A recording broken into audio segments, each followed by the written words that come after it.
Hi, good morning. Today is May 4th, 2026, and it is 10 a.m. U.S. Central Time. My name is Rinaldo J. Marcano, and I'm recording this video from my office, located at the 2302 Britton Ridge Drive, Katy, Texas, 77494. So this would be eventually, I think, Declaration 134, but I'm not going to, I mean, it's going to be multiple segments because it's long. It's a long conversation, but I just want to, create this. I'm gonna go on the opposite direction compared to what I usually do. I usually go, from higher level to lower level, but in this time I'm gonna do it. I'm gonna inverse that because these things are time sensitive because there is a hearing, a pre-trial really at 1 p.m. at the JP 1.1, the Justice Place 1.1 in Fort Bend County, and that's relevant to the conversation, and it's in 3 hours. So my goal here is to give you the time sensitive things in a very compressed format. Maybe I'm gonna aim for 45 minutes. Because of that, I cannot go into much details. I mean, I have a lot of details that I will not be able to deliver in this segment, but what I can tell to authorities that may be looking into this is that, I offer to give you all the details that I have if you come, intervene. Um, so the first thing I want to, let me share my screen with you because I have a few, talking points, I guess. Let me put this here. And let me share.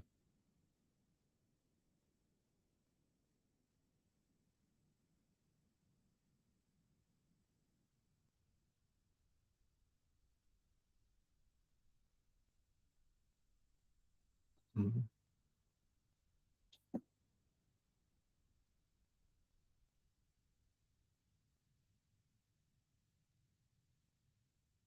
Just 1 second. Let me adjust this a little bit.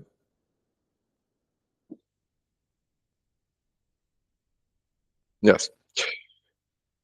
So let's see. Yeah. So let me give you context. Right. So if you are an investigative agency, working on this thing, you may have noticed yesterday an increased activity. Let's call it that way.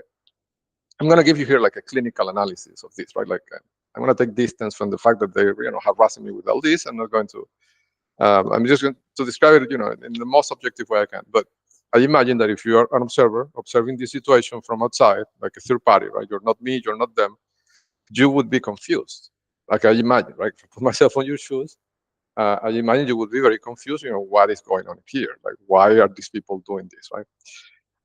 So I think it's a good idea to give you context, right? So today it's a pivotal moment in this conflict. It could be, I'm not going to assume anything, but it's a very pivotal moment, okay? And they've been delaying this for months, for 7 months to be exact. Um, and I think it feels from my side, it feels like we are dancing around the issue, right? Like we should, call things what they are. So I'm gonna call it, right? So I'm going to tell you what is the issue, really. What is it? Why they were so desperate this weekend, right? It's a combination of things, really. Uh, it's the situation today that is going to happen at 1 p.m., but it was exacerbated by something I said that they heard because they have my car bugged, the suburban SUV, and the bug is in the black. In the and the rear view mirror, they put it there, and it actually can see. It has a video capability. And I know this because I got that information from an informant in Venezuela that works in the army intelligence. So, but let's back up for a second. Let me tell you why they're so desperate. Okay.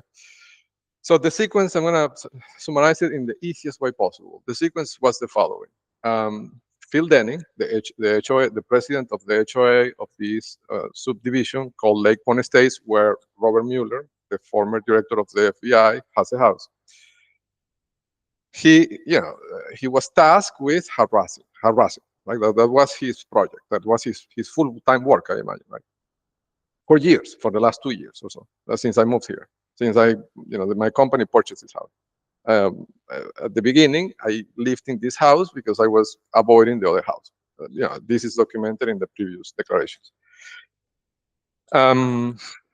So in that process, at some point, Philippe E. Denning is his name. He filed a false police report in which he claimed that I was impersonating a police officer. And his goal with that was to dispatch a police officer to my then home. This property was at that time my home. And the police officer came to inspect the vehicle to see if that was true without a warrant. He didn't have a warrant, but I let him inspect the vehicle because I wanted to de-escalate the situation with Phil Denning. I didn't want to escalate it more, right? By refusing the search of the. So he searched the vehicle and he checked the lights and he said, no, these are not police lights. You are not impersonating a police officer, and he left. Okay. But the fact remained that Philippe E. Denning filed that false police report. After that, a few months after, the database of Diosdado Cabello was leaked to me, and the house of Robert Mueller is marked in this database. So now this connects Robert Mueller to the false police report filed by Philippe E. Denning, because Philippe E. Denning's house is also marked in the same database. So at some point, things escalated, right? The harassment continued, the kidnapping of my son happened, all that. And eventually, I filed a lawsuit for violation of civil rights under the color of state law. And in that lawsuit, I named Phil Denning, and I served him with the documents. When I was one time that I was going to file documents in that precisely that lawsuit, something happened, which was that a police officer from the Fort Bend Fort Bend Sheriff Office stopped me because I turned on. I have an armored vehicle for obvious reasons, and this armored vehicle is equipped with strobe lights. They're white strobe lights. They're not police lights, and this was the basis of the false police report that Phil Denning filed. He said that they were blue, right, as police lights are, which would be illegal. So anyhow, what happened that day was that as I was going to court to file these documents, they started harassing me by blocking my path, by blocking me with vehicles. And I turned on the lights so they would let me pass. And immediately a police officer stopped me. And he gave me a citation. And he said verbally that the lights were blue. Basically, I mean, the whole idea of this sequence with the police officer in reality was to validate what Phil Denning said.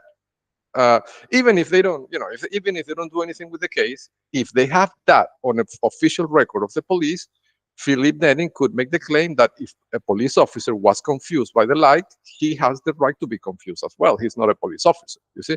So it would be a way of downplaying the fact that he did file a false police report. So that was the whole idea behind that, right? But now they have this citation created in a traffic court, which is a criminal court in Fort Bend. Now, there's been other situations that have happened over the last 7 months in that case, but basically the most important ones are that I filed 2 motions for discovery asking for the footage of the incident to show that the police stop was illegal. And also, there was an irregularity is that when the police officer stopped me, he made a phone call. I told him that the lights were white, and I showed him. And then he made a phone call on his personal cell phone outside of the patrol car. He did not make that call being inside because he would be monitored. I imagine those cars have, for audit reasons, they have to have recordings right inside. So what he did, he went to the back of the vehicle, like outside of the vehicle, on the back where I could not see him or hear him, and he made a phone call on his personal cell phone. And then he came back and told me that he called his supervisor, and the supervisor told him to give me a ticket anyway. So, of course, I asked for discovery of all the phone records of that police officer that day, or for 48 hours before and after the incident, because I want to know who is giving orders to this police officer. I have that right to know that, to know that. So anyhow, they haven't served me with the discovery. They haven't given me the discovery documents and the video, the footage that I'm requesting. Right? Also, remember, there was a federal lawsuit against the police department and Fort Bend County as a whole. It's a Monell claim, and I'm not going to go into the details what that means, but it's a serious matter, right? Suing the entire county, and because of that, I filed a motion to recuse. And that motion to recuse is based on that I'm suing the county. How can they have this trial in the same county? It's obviously I will never have access to a fair trial in Fort Bend County because I'm suing the county and I'm suing the I'm suing the police, the sheriff. Like, how can this be fair? They haven't served me with any decisions or orders on that motion to recuse. So every time I go there, they delay. So they give me a new date, which on itself is another violation of the process, because due process means that I have the right to a speedy trial. They cannot have this simple traffic citation hanging over my head for a year or for years. I don't know how long they plan to do it, right? And have this pretext open to drag me into court every time they want, right? That's not that's a violation of the process on itself. Just the delay that they're creating is a violation of the process on itself. So that's the reason, right? And this is like the fourth time they delay this, and the thing is in 3 hours, right? And I'm gonna go there to see what if they're gonna give me if they're gonna give me the issue an order on the motion to recuse, and if they're gonna give me the footage and the phone records of the police officer or not, right? So and this is delicate to them, because if they dismiss the case, then Phil Denning is on the hook on the false police report. If they deny the process and, for example, deny the motion to recuse but don't refer the case to an administrative judge, then they're giving me more evidence for the Monell claim. If they give me the footage and the phone records of the officers, then I will be able to demonstrate who is calling the shots here, right? So they can't do that. So it's a no escape situation for them. So that's why they have to keep delaying, hoping that these things they manage to resolve it in some other way. And this is also important. And this one that I want to tell you was I was reminded of this by the same Venezuelan informant that passes me information. He reminded me. He told. I mean, I think I knew this because I saw that document at some point, but I didn't remember. I didn't know that this was the case. But he told me, and I think it's true. He told me that the same judge that is handling this case, the same judge that is handling this case, this traffic citation supposedly, right, is the same judge that handled the request for Gloria Espina, whose name is really Zuleima Villamizar, to obtain a passport for her child, Sebastian, when the father supposedly was in Venezuela because he was crazy, which was all a fabrication. Like, that person is here and they're really married to each other and both identities are fake. But that was the judge that handled the order that allowed her to get the passport alone. And she had to do that because if she secured the signature of the husband, I would ask, where is him, right? And she would have to tell me that he's not really in Venezuela. So they couldn't do that, right? So they created that sham process to get an order for her to get the passport by herself without his signature. But so basically, this judge is the only judge that has issued documents or has touched cases that involve Andres Mendez, which could really be Antonio Mendez, by the way. Zuleima Villamizar, formerly known as Gloria Espina, which could be really Zuleima Molero Villamizar, and Rinaldo Aguiar Marcano. So the only judge in Fort Bend County that has touched cases involving these three key entities is this judge, right? So this judge carries high liability because the questions are going to be asked, like, why did she issue that order? Like, did she check that the identities? I mean, there is something there that they're hiding, right? Also, it brings a question about jurisdiction and how these cases are routed. Because why is that? I mean, it's the same person, Gloria Espina. Why is that her case for this passport got routed to this court that does criminal cases and traffic citations? But my case, I mean, the case when she sued me for quote unquote divorce, it got routed to the 387 court. It feels like, I mean, the same person is getting, she lived in the same, it's not a question of jurisdiction because she lived in the same house, right? So at the same time where she was doing that, she got routed to one court, but then she sued me for quote unquote divorce and she got routed to Oscar Telfair, 387 and Richard Bell, right? So, I mean, I think this, I don't know, like, I don't know the answer to this, how they justify this, but I imagine they have an explanation, right? But I imagine also that people are going to ask why, right? Why is this different? Being the same person, the same house, the same family, everything, but two completely different court systems. That's that seem jurisdictionally different. Like one is a family court and the other one is a criminal court. So I don't know. It's um, it's uh, it's odd, right? But anyhow, so that's the situation they have. So the desperation they have is because I made a comment to my mother who was visiting here recently, and I made that comment in the car, and they listened to it because they bugged the car in that incident when they broke into the car like a month ago, and this is documented even in video. I got the video, right, and it's posted in the book.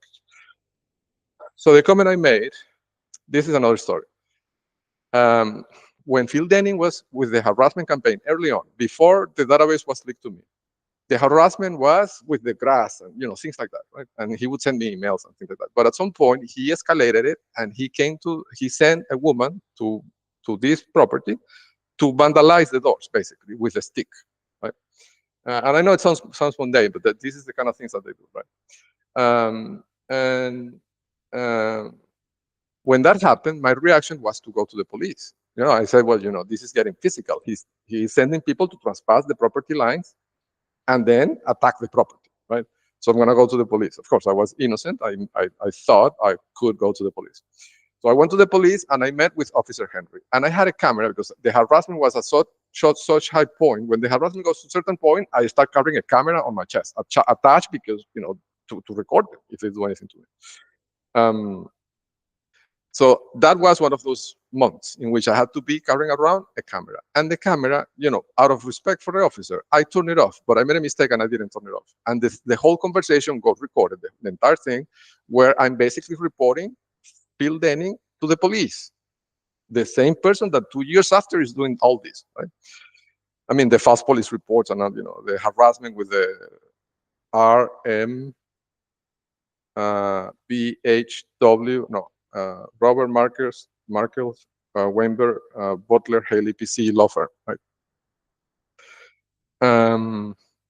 It's the same person, right? And I took the step of going and reporting him to the police, and I explained that he was working on basically, I described the entire enterprise 2 years ago to a police officer or full share police. And this thing is recorded and the face of the officer is visible, right? So what happened was, like, I don't know, I can't recall exactly, maybe 4 weeks ago, right? I asked this same Venezuelan informant, which I thought at the time that he was kind of a lower level. I mean, not lower level. I know he's high up, but I thought he was more operational. I thought he was an operational guy. And he hasn't told me exactly what he does, but from this, I inferred that he's really a more higher level player, like somebody who has access to ambassadors, like people like that, right? Let me tell you why. So at some point, like 4 weeks ago, I asked him, I told him, listen, could you help me, see if you can, find somebody that can help me design like a strategist, basically, was what a strategist, access to a strategist.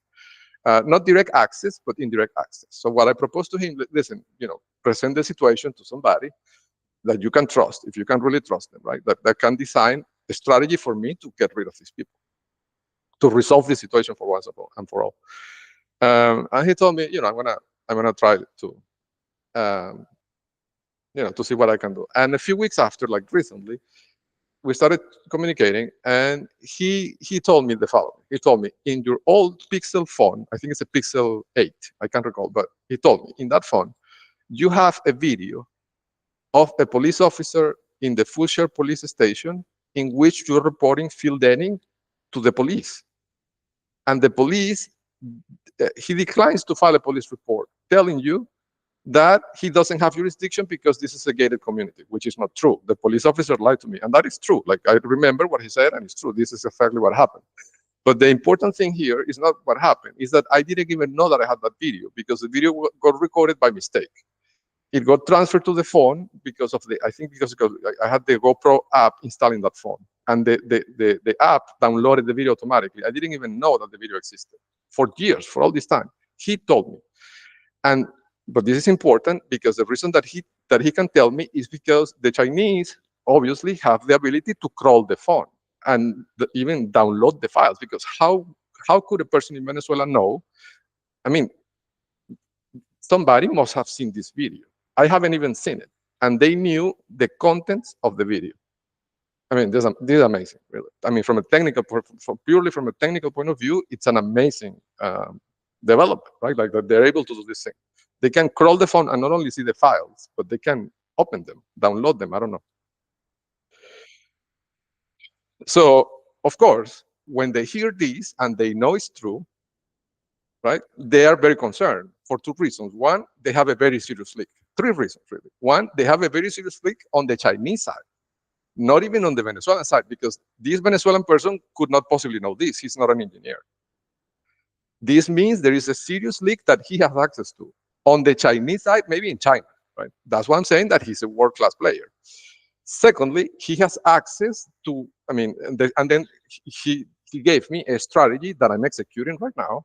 That it's a, I mean, I'm not going to go into details of what I'm doing, right? Because I haven't done it yet.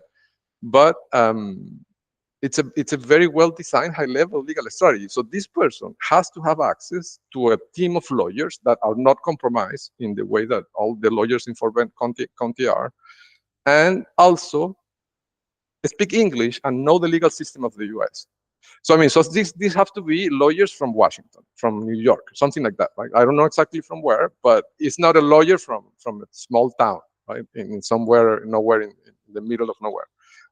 This I can tell by the strategy, the design, and the level of detail that first he gave him basically a lot of ammunition to work with, right, to design this. And secondly, because I have, I don't know how to say that, but taste. I don't know. Taste is not the word, but when I see a legal document, I can intuitively see how sophisticated it is. Like I don't know how to describe. I don't know what's the word for that, but it's not intuition. It's like a sense. I have a sense of sophistication on something, right? On something legal. It doesn't mean that I know or that I could produce it, but it's like art, right? People that know about art, when they see a painting, they know if it's a Rembrandt or if it's something unknown, right? It doesn't mean that they can paint, but they can distinguish, right? It's the same idea. So I see this thing and I can tell in a second that this is something that, probably costs hundreds of thousands of dollars to produce, right? Just to produce, just the cost, right? If I was to pay for something like that, if I had the access to get those lawyers without my communications being intercepted, this would cost probably, several $100,000. The design of this, right? So of course, this makes them panic, right? Because then they don't know who the leak is, they don't know where the Chinese leak is, or the Russian, I don't know, right? The technical part. And they don't know who these lawyers are, and they don't know who else knows, right? So, and they have this thing in 2 hours, right? 2 hours and a half. So of course they escalated, right? They escalated the harassment and the surveillance on the weekend to the point that it was obvious, right? I mean, to a point that I would put it at one of the highest points, not the highest, but one of the highest points in the last 3 years. And they made the point to make it obvious as well, right? To make it obvious to me that they were, escalating. And I think, I think because things that I got from the informant yesterday, it was also a move to try to persuade me to move out of that house because they don't trust that environment. So they want me out of Valiside. They want me to come back to this property and live here, right? Because here they have the gated community and they can control me better. There, it's an open space. They don't know, what could be happening to their agents there. And also because it gives them an opening, if I move back to this property, this would give them an opening to attack me on the 387 court again using the family vector, right? The quote-unquote family. Zulema Molero Villamizar / formerly Gloria Espina. They would say that house is vacant, and then they would seize the house. And I mean, the house is not really what they're after, but it would be something that would distract, because then I would have to start fighting with her for the house. They think, right? I'm going to tell you, I'm not going to fight for the house, because if you take the house, it's wire fraud. It's going to be more crimes, and it's going to be more leverage against her, and she's going to talk faster. So, if you want to take the house, go ahead. I mean, you have to evict me from my home, right? Because I'm living there, and that's another crime, evicting a whistleblower, right? To silence them. So it would just produce more leverage, right? That the authorities will use to make her talk faster and more, right? So, yeah. Go ahead. Um,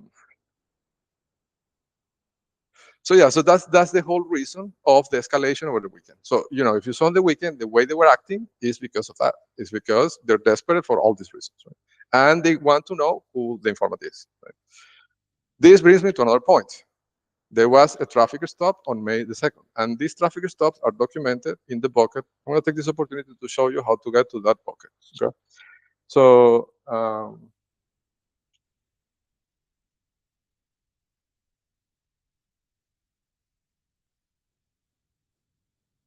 if you go to the bucket, which is called KOL-mobile 2024, I usually, to do it faster, I sort by name, and then I click on court evidence, and then I look for DOJ underscore DOJ, and then Greg Abbott, and then John Miko 2310 Britton Ridge Drive, Katy, Texas 77494. Then Andres Salvador Mendez, which I think is really Antonio Mendez. And then within that, the brother, who is Rodolfo Vargas. Okay, so I have to tell you, Rodolfo Vargas.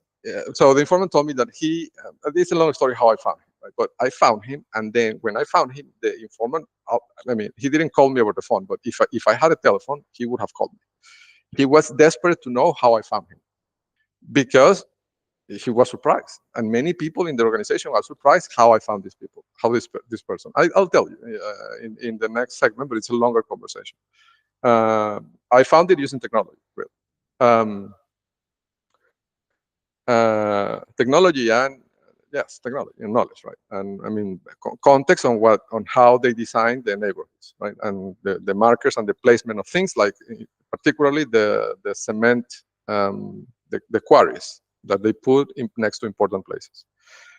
So the quarry drove me there. I mean, they drove the pipeline to flag that neighborhood, right? And within the neighborhood, that house got flagged because the number is 11911.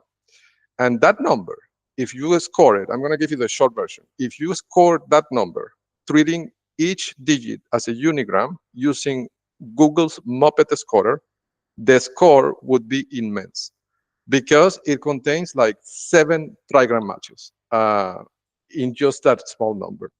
Um, because of that, I have a scorer similar to but the inverse, right? To understand why that things that are important to them. So within that neighborhood, that house got flagged as the most important house. Well, the most sensitive, right? And then I look at I went online. I went online, got so that's why he's here, right? I'm just giving you the backstory. Um, so I look at the property records, and his name is there, right? And then I do a Google search, and I found out that he works in an agency called PHP Agency. It's an insurance company or something like that, and he's part of a council of insurance in Texas.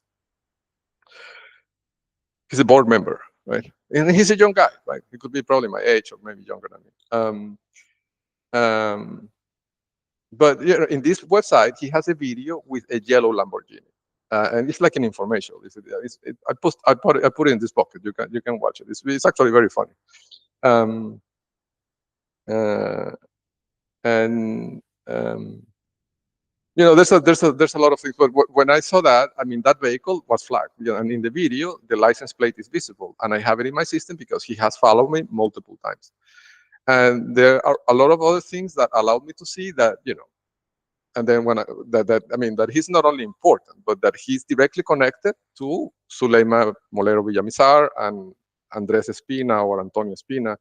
Like, he's connected. But then the informant told me that he's the uncle of Sebastian, but he didn't really tell me if he was the brother of Zuleima or the brother of Mendez. Right? He didn't. The informant didn't tell me, but I imagine he's the brother of Zuleima.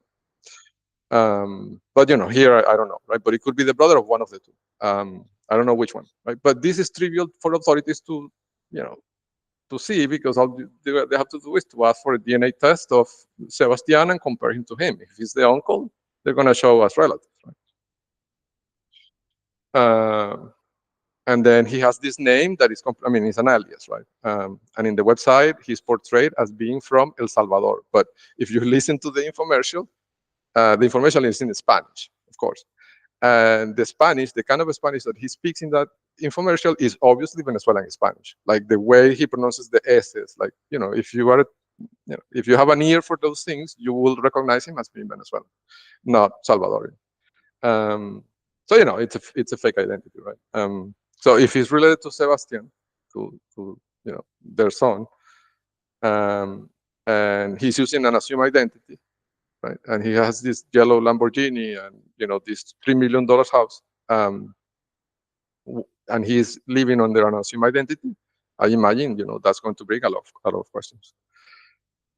So I think that's why this folder of him is the best possible entry point for authorities, right? To get in, right? I think because he carries the highest liability, direct exposure to the financial crimes, including the foreign bank accounts in the Netherlands, and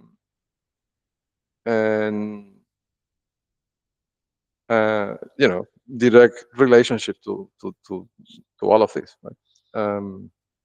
Also, he was following me in 2024 near the Shell gas station on FM 1093, and he got recorded by the system. So there's a lot of liability because of all that. But the interesting thing here is the mistake that they made, right?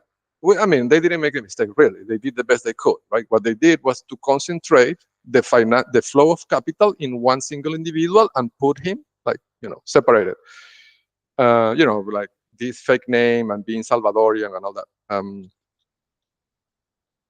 And that was a good idea, right? But the problem is that the person that makes the capital flow, they cannot really, I mean, that name has to be well known, right? Because otherwise it's going to bring questions. I mean, if he's handling millions of dollars per year in capital to distribute them to the siblings, right? It cannot be an unknown person, right? So that's why they have to make those infomercials. I mean, the informant told me this. The infomercials are really, I mean, these infomercials with the sports cars and all those things are just a way to kind of portray that narrative that they are wealthy, right? And that so to portray that the flow of capital is legit. But it's also a weakness, right? Because I know, right, that her name is Suleima and that the other one is Mendez, Speedy Gonzalez, right, the one that is here. But I may not have a way to prove it, right? But this one I don't have to prove it because his name is public and it's tied to a lot of things like this board council of insurances, right? So that's the reason why. So anyhow.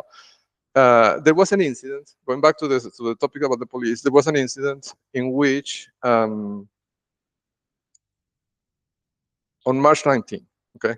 So that was the first recent incident with the police. I was driving on I-10, and I have in my technology system in the car, in the cameras, I have a system, or an implementation really, that allows me to detect, how do I say this, people that are far away, I mean, not in close proximity of the car, but that are tracking the car. Okay, and I'm not going to go into details how the technology works, but it works pretty well. It can detect things very far away. So as I'm driving on I-10, it detects like 3 different things that are tracking the car from very far away, but they are in the same physical place. And it looks like a sports complex. Okay, so I say, I'm going to go in there to see what is in there. So I get in, and surprise, surprise, it's a building of Harris County Police. So within the perimeter of the Harris County Police, next to it, there is a park. And in that park, they had a lot of these agents tracking me visually. That's what happened, right? So, and that's why I got into the park. And when I got into the parking lot, I basically drove around, and the system picked up a lot of plates that are flagged in the system as being part of this network. So I say, I mean, this is pretty, it's pretty heavy that they're using this park next to the police as an operational base, basically, right? Or a dispatch center. So anyhow, I get out, right? Within 5 minutes, this was their response. They escalated, right? within 5 minutes after me leaving, I didn't make a scene. I didn't talk to anybody. I didn't, I just drove around and left. But the response was to send the police officers from that police headquarters, I guess, to stop me. And he stopped me immediately, like within 5 minutes after I left that parking lot.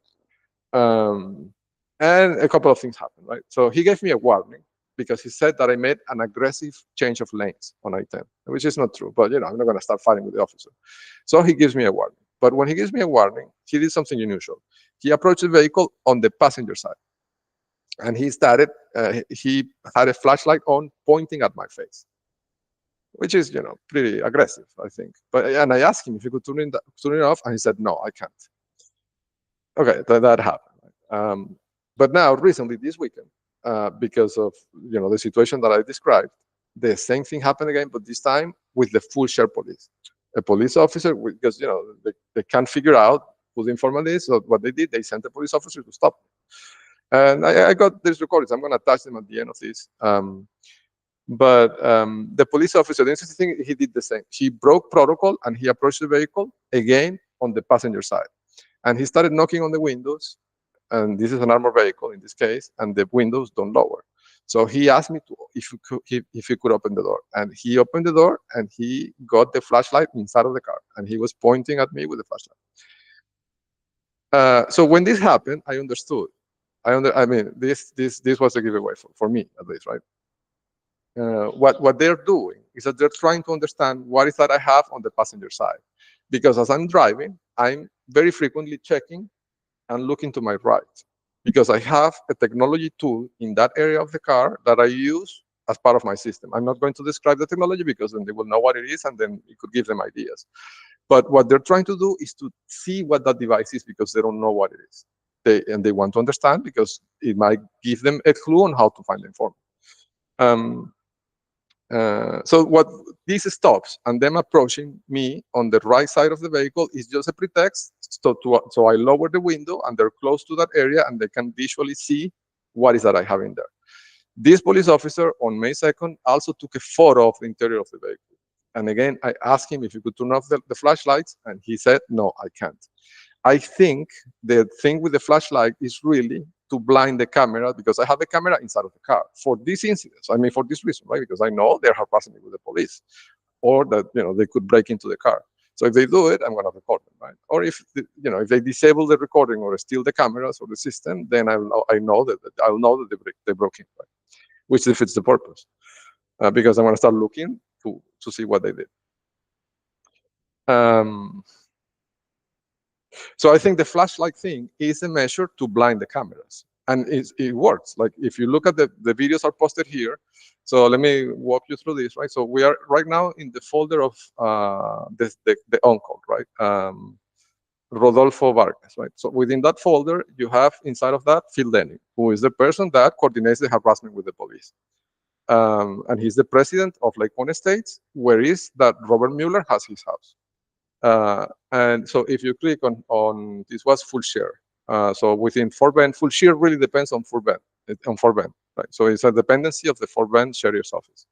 So if you click on Fort Bend first and then full share Police Department, you will see that there's an incident with Officer Hallett, Hallett, batch 937. And you have the recordings here, right? You can see the entire incident. I don't know. Let me see if I can play you. Oh no, the actual, sorry. The actual video is, sorry, this folder, video footage. In this folder is the recordings.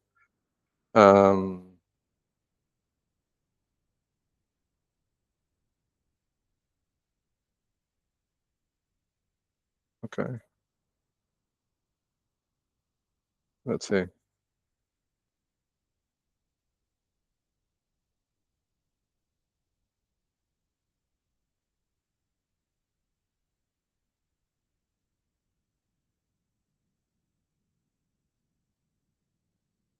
Yeah, so this is the front camera. This is not the, oh no, yes.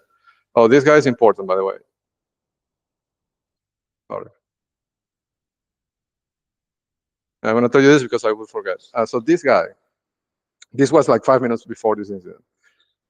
This guy intercepted me in this corner. You will see this guy in the white truck, and he is flagged already in the system from like 2 years ago. He was following me also in this area at a point where the conflict was very high with WebMD.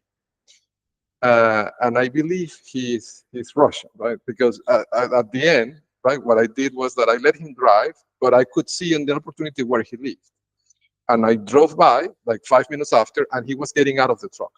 And when he got out of the truck, he got recorded by the system. I remember him because he made this expression, like he extended his arms, like as if he was Johnny, basically. Which I think it was just kind of to make me think that he was driving a long drive or something like that, right? That he wasn't following. But anyhow, I want to tell you where that was, right? Maps, google.com. So this was very close to the Fouchier Police Department. I mean, I'm talking about the incident in 2024. 2024 or 2025, I can't recall. But it was, 1 second. Yes, but it was around the time where Phil Denny filed that false police report, more or less on the same time. So Fouchier Police, right? So this person that I'm describing, the one with the white truck, lives in this house. The 28227 Carmel River Court, and you can see he has the flag marker in Google Street View, which is a marker, and this is described in my books. And that person is registered to somebody with the name Jonathan, but his last name is not visible in the registration, only the wife's last name. But anyhow, that's the person that is the same person, right? That intercepted me there on this on this corner next to the church, right? This white truck here on the you see, I got the features there, and I got the plate as well, and it's the same person. So anyhow, in the same person from 2 years ago, right? Which is amazing. And in both situations, in these high conflict scenarios, right? Like right now, because they are desperate to find the informant, because of the comment I made to my mother being inside of my car, and because they have this hearing in 2 hours from now, where they have to, either keep postponing this, which means keep violating my right to due process, or make a call on whether throw Phil Denning on the fire or throw the judge on the fire, right? So I don't know.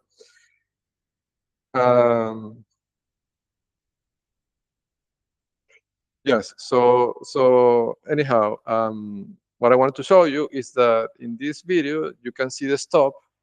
The police stop is somewhere around here. Yeah. So this is the point where I'm stopped, right? Now this is the front channel, so you won't be able to see the police officer here. But I'll try to show you different channels. Maybe channel, I don't know, 7.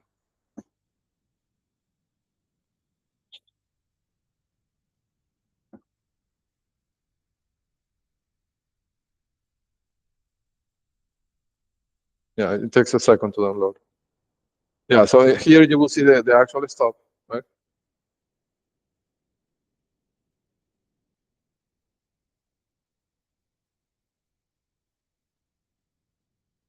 Yeah, this is also important.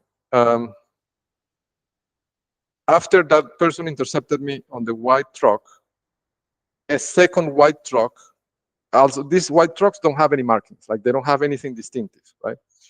They're just plain white trucks. Another white truck intercepted me, and also the prefix on the plate was exactly the same, Victor Golf. And the person driving the vehicle, was also a Caucasian male, early 40s, early 50s. So it occurs to me that maybe this is a marker, right? The combination of the two things. I mean, the color of the type and color of the vehicle and the prefix on the license plate signifies that these are probably FSB, I would guess, right? or maybe a combination of function and area, right? It could be that this is the combination for Katie, but in another hub it's a different combination. It could also mean that. But I think that's less likely because it would require training. Like if you transfer an agent from Katie to, I don't know, France, then they would have to be trained, right, on how to recognize these things. So I think they should really probably are aiming for full standardization planet-wide, um, which is a weakness, really, because then they're becoming an aggregator of crime, right? And then if you get the TTP, you get them all. So anyhow, yes. So the police incident, right? So you will see so yeah. So this is the point where he stops me, right? And in this instance, in 7 minutes, there were 5 different police vehicles surrounding me. I mean, in different moments, right? Like they were basically chasing me, like seeing where they could stop me, right? And here he stopped me because I made a turn on a street that was a dead end, which is, I mean, that's not reason to stop a person. I didn't commit any infractions. But he said that he thought it was suspicious that I made a turn on a street that leads nowhere when I made a wrong turn, right? I mean, I turned on a street where it didn't lead to anywhere and there was no sign saying so. So when I realized that, I turned around and I got out. Right? But he justified the stop saying that that looked suspicious to him, and that's why he stopped. And then he started asking me questions that where I'm coming from, where I'm going, and then I didn't want to tell him, right? Because I felt like I didn't have to justify my actions. I mean, I haven't committed any crimes, and he was interrogating me basically about the car, the cameras, what I do for a living, where I'm going and where I'm coming from, which is outside of the scope of this traffic stop. I think he has the right to ask me if I've been drinking. I would have said no, I don't drink. I don't drink at all. But it wasn't about that. It wasn't about that I appeared to be drunk. Right? It was just a way of harassment. And to spend more time looking, right, and inside of this area where they wanted to look. And then he took a picture inside of the car. But as he's doing all this, he's pointing with the flashlight in this direction, blinding the cameras, right, that I have inside of the car. So the cameras cannot really see what he's doing with his phone. I think that's the entire thing with the flashlight. I'm trying to find here, I think it's the minute 18 on this video.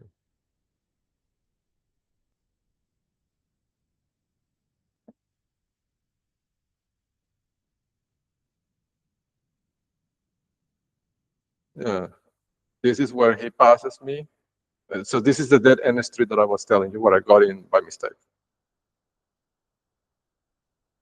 And you see that he turns into that street. I put on my turn sign, and I make the stop for several seconds, so he doesn't have excuse to stop me. Right? You can see him on the back, and you will see that he turns around. Right? For no reason, because I made my stop. I put my turn right signal, and you can see that in the video. But he did that, and then he comes out and he stops me and does this thing, and he takes a picture inside of the car without having a warrant, even without asking me for permission to take a photo. And then you see the stop. And in these recordings, you will be able to hear the entire conversation. Right? At the end of this process, and this is what's most, I think, right? It's interesting. The device this tool that I'm describing, that I'm not going to go into details of what it is exactly, I by mistake, when he stopped me in the process of the stop, the thing got displaced and I could not see it. After he left the door where he was standing, and he went back to his vehicle, I tried to find the tool and I could not find it. And I got a little bit desperate because I thought he may have taken it, right? And he didn't take it. I found it afterwards, and I apologize for even having that thought, right? That a police officer could have stole something from me, which is a terrible thought to have, really. But this gives you an idea of the level of trust that I can have at this point in the Fulci Police Department for these reasons, because when I needed help and I approached them and I asked for help, the police lied to me. and he told me that he could, that he did not have jurisdiction because it was a gated community, and he told me to move out of the. So the solution he gave me was to move out. He told me buy a different house in a different place where Phil Denning cannot harass you. Imagine that. Right? That was the solution that was offered to me by the police, by the same police department that employs this officer. Um, and now he does this, which is clearly an act of harassment, and then the tool goes missing, right? The thought crossed my mind. So I got a little bit desperate, and I don't leave until I find it, right? And I can't find it. And I spend like 5 minutes looking for it, and he doesn't leave. He's standing there, I imagine, trying to see what is that I'm looking for. And during all this process, he has this, intense lights turned on that you can see in the video, so he doesn't get recorded, right? And he's standing behind the lights. So it's a shield. The lights are a shield to them. They use the lights as shield to not get recorded by my cameras. But, this shows that they're aware who I am, right? And what I'm doing as a whistleblower. But anyhow, after 5 minutes, he point blank asked me, but what are you looking for? And I told him, I can't tell you because this is the technology of my company and it's a trade secret. I cannot disclose a trade secret to you. And he had already asked me multiple times what the cameras were for and what is the equipment in the car. And I gave him the same answer before. It's a trade secret. This is a technology company. I cannot tell you what it is, right? It's nothing illegal. And I can tell you that, but I cannot give you a description of the items, which is what he wanted. But when he sees that something is missing that I can find, he starts asking me, what am I looking for? And he offers help. Do you want help? I can help you try to imagine that, right? He wanted to get with the flashlight inside of the car to search for it, right? I said no. But anyhow, at some point I found it, and I left. No, in fact, he told me to leave. He told me, you cannot be here. You have to go to a parking lot. So, I say, okay, thank you. I'm going to start fighting with him. And I know that if I disobey, he could do something to me. So, I get in the car and I leave. And as I'm driving, I see the object. I by chance, I see it. So I'm at that point, I say, forgive me, God, for, thinking something so terrible about this police officer. I mean, that they could have stolen it, right? He didn't. To be clear, he didn't. He didn't steal anything. But it was a thought that crossed my mind. Anyhow, yeah. So I found the item, and I everything was fine.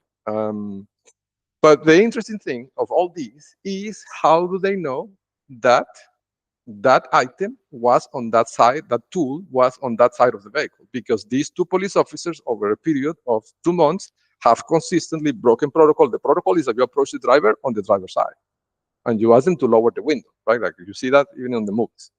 But they break protocol and they come on the other side and they point with a flashlight to not get recorded themselves, and all that.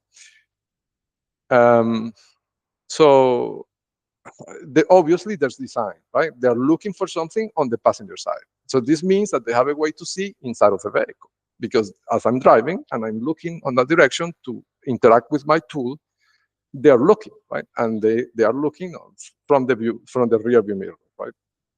Which they probably replaced when the Chinese agent that lives in the Brenthold property at the 2218 Britton Ridge Drive, Katy, Texas, 77494, which is also managed, in the same subdivision, managed by Phil Denning, right? Phil Denning again. All the roads lead to Phil Denning, right? So Phil Denning is, the guy, right? So there was an instance maybe 2 months ago where they broke into the car, probably to replace the rear view mirror with a box version of it that has a camera inside, and the mirror acts as a fake. It's a double mirror, really, like a one side mirror. I don't know how you call that in English, but it's a mirror that allows from the inside for a lens to view, to see the other side. So I think that's what. So, but the interesting thing is that, if this is the case, if all this is designed for them to look into that area, this means that these police officers are getting intelligence from the Venezuelan intelligence, right? And the Chinese intelligence. Well, at least orders. Like maybe they don't know exactly what they're looking for, but they're being directed to do this specifically so they can record the interior of the car. And then the Chinese, which makes me think, right? Probably the body cams has to be in it, right? But maybe the way they do it is, well, by getting the recordings from the body cam. I think it's Axiom, right? The company that does that. I'm gonna look. I'm gonna look for Axiom to see. But I imagine like it's a no-brainer that they have to take that company because that would give them. I mean, the Chinese, right? That would give them access to all the footage of all the police incidents in the U.S., right? Or most of them. So I don't know. And the same question arises in my mind with the technology company that probably provides the system for the tickets, the traffic tickets, and all that for the state police departments in the US. I mean, it would be the equivalent of Tyler Technologies, but for the police departments. What is that company, right? And I'm telling you this because in this traffic citation, something interesting happened. The citation number is F11500, and 11 and 00 are two prominence markers in this network. So, I mean, yes, it could be a coincidence that the warning number happened to be assigned that way, but it could also be a marker on the warning, right? To signify to the Chinese that this warning carries liability to them, right? And if this is the case, that number was assigned by this software company, right? I mean, the Tyler Technologies, I don't know what it's called, right? But the equivalent of Tyler Technologies, but for the police departments. So anyhow, so that's the situation on this topic, and we're gonna see what they're gonna do on that pre-trial thing in 2 hours.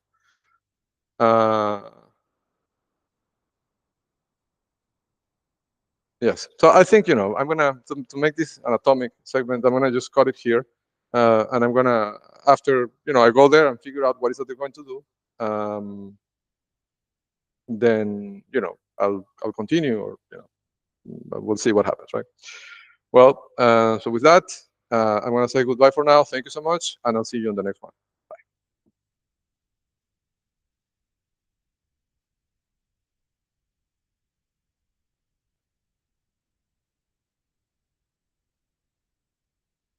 Hmm.